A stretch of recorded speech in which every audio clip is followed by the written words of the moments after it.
What's the idea? Who's there? In the Konkan area, who goes? So many villages we went to, there's only one family. Somewhere places there's one person. There's people have so much of land and all, they've just left and gone. But what is the use of preserving all that?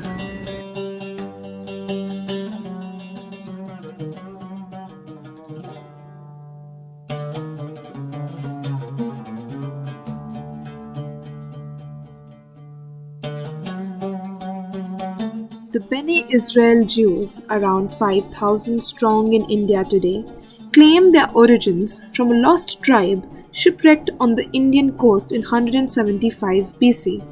The name Bene Israel translates to Children of God in Hebrew, a fitting name for a community with a deep connection to their faith.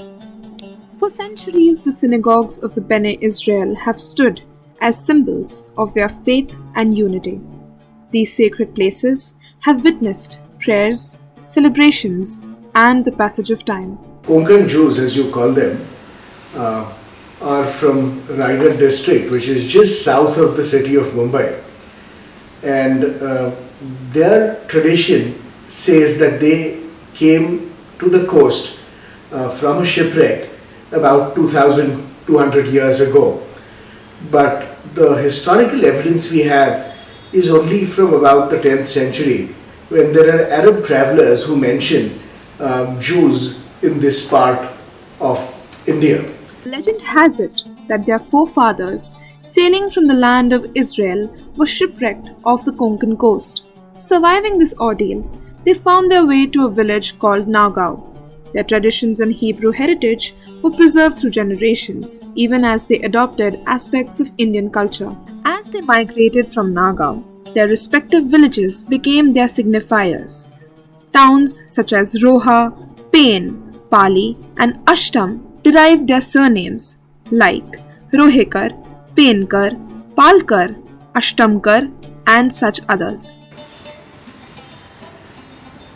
There are other communities like the Kochini Jews.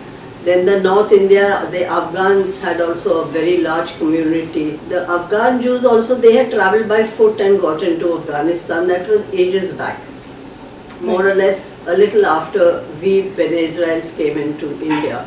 Because our history is 2,700 years old to 2,800 years old. But the Baghdadis have hardly been in India for about 250 years.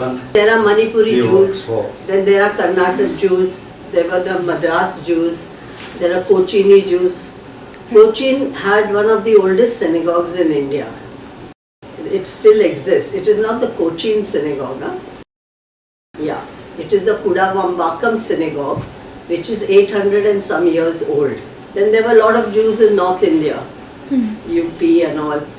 Because one Muslim doctor, he has done the DNA studies, and a lot of these Muslim communities, they have traced them to Jewish people. Like, so many of the surnames are also Jewish like, but now they are all Muslims. So these were different pockets of things. So we Bene Israel, we were in Maharashtra.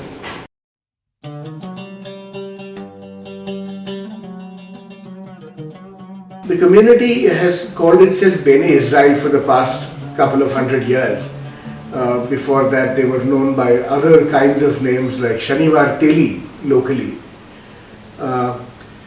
It's one of the few Jewish communities in the world which has been largely agricultural. They've been allowed to own land, and therefore they've lived in all these small villages. And it's only in the 18th and 19th century that many of them sense opportunity with the new Bombay government and seek employment both in the civil services and the military of the Bombay government. Many of them would go on to become successful military men, become pensioners, and also start settling down in cities where they had retired, might it be Bombay or Thane or Pune. Thane had a jail where many Bene Israel were employed, and therefore it was one of the places where they settled in large numbers.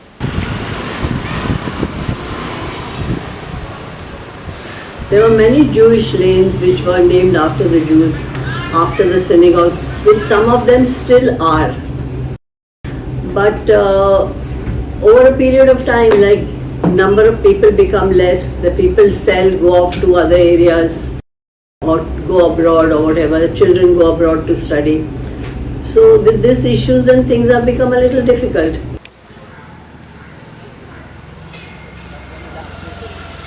Synagogues in the Deccan region, particularly in cities like Pune, have stood as enduring symbols of faith and cultural diversity. Over the years, various factors, including migration and assimilation, have contributed to the declining numbers of Konkani Jews.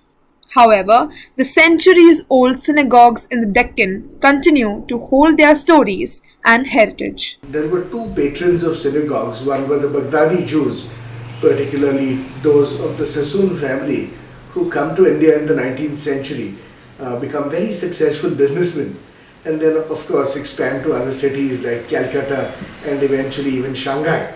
They did have the money to build very large buildings, so whether it be synagogues in Bombay like the Magen David or the Ohel David synagogue in Pune, they did build large synagogues, usually in English fashion. So whatever the current fashion of church building in England was, that was what was followed, because again the Sassoon family was riding on the back of the British Empire, and very successfully they managed to integrate themselves within this empire. On the other hand, the Bene Israel never had the same kind of affluence as the Baghdadi Jews, and therefore their synagogues tend to be a lot more modest.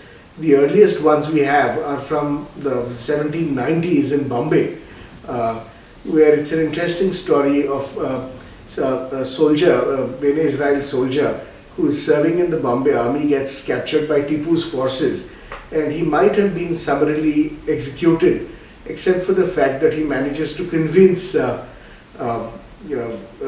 Tipu's mother that he is actually somebody of a dispensation who believes in the book, and she has heard the word Israel and knows this, and this gentleman is pardoned. He comes back to Bombay, sponsors a synagogue to show his gratitude for being released. Now the station Masjid or Masjid Bandar in Bombay is also named after this synagogue, because synagogues have traditionally been called masjids, Israel masjids. And it's because of the mode of prayer where there is no idol, you're praying in a direction, and what you're doing is reading scriptures, which is not unlike that of Islamic prayer.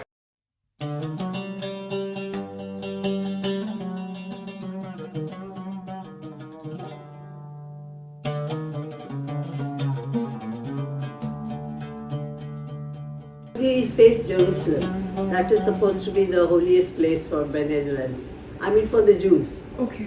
So facing Jerusalem is we face the west. So every time we have to face the west when we are saying the prayers. We don't stand with our back to the west. The scrolls which we call as the Sefer Torah. Over the years, many of the parchments, it's all written on parchment paper. Oh. Yeah. So, and it has to be handwritten. So many have got old, the parchment has started crumbling, but now we can't throw it. So they put them at the back, and they've got new ones which are kept in front, which we use for our prayers, which are brought out and pressed on the bima. An India Hanabi chair, in India they call it, don't ask me why, because I never got a valid reason for it. Okay. Because amongst the Jews we have the circumcision for the newborn on the 8th day. The circumcision. And they sit, the one who takes the child on the lap, he is made to sit on that chair.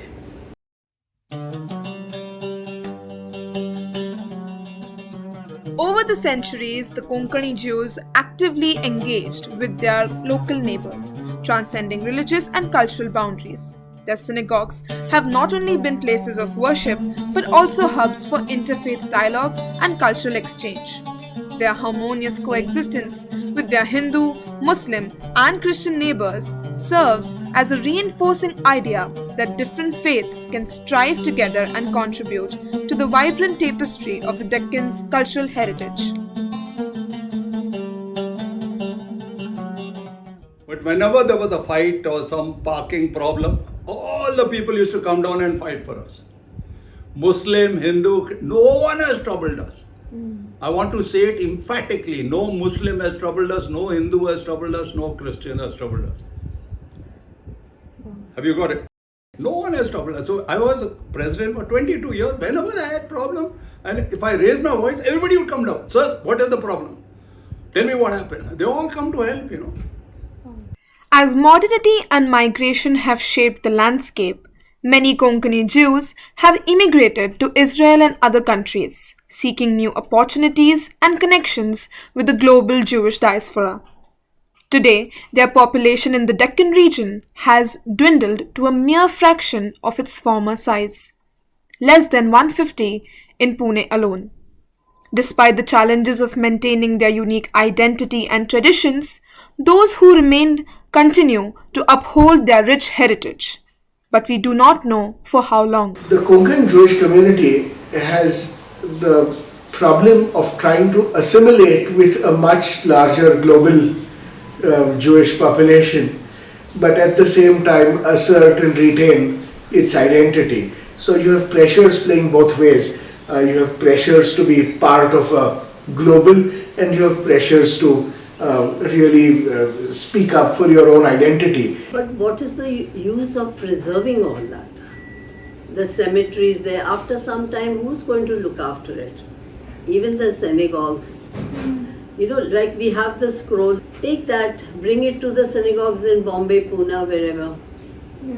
It's no use keeping it in the Konkan area where nobody even goes there.